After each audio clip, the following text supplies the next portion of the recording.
West Indies আমেরিকায় টি-20 বিশ্বকাপ শুরু হয়েছে গত 2 জুন। ইতিমধ্যে টুর্নামেন্টের বেশ কিছু ম্যাচ অনুষ্ঠিত হয়েছে। ভারত এরই মধ্যে আয়ারল্যান্ড ও পাকিস্তানের বিপক্ষে ম্যাচ খেলেছে এবং দুটো ম্যাচেই বিজয়ী হয়েছে। রোববার পাকিস্তানের বিপক্ষে অনুষ্ঠিত ম্যাচে ভারতীয় দলের সহ অধিনায়ক হার্দিক পান্ডিয়া নতুন রেকর্ডের মালিক হয়েছেন।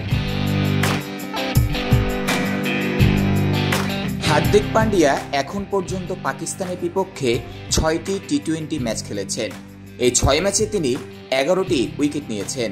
এর আগে ভারত পাকিস্তান টি-20 ম্যাচে 11টি করে উইকেট নেওয়ার কৃতিত্ব দেখান ভারতের ভুবনেশ্বর কুমার ও পাকিস্তানের উমর গুল। উমর গুল 6 ও ভুবনেশ্বর 7 ম্যাচ খেলে 11টি উইকেট পান। ভারত পাকিস্তান টি-20 ম্যাচে এর পরের অবস্থানে রয়েছেন দুই ভারতীয় ক্রিকেটার ইরফান পাঠান ও আর্শদীপ সিং। তারা দুজনেই 3টি করে ম্যাচ খেলে 6টি করে উইকেট নিয়েছেন।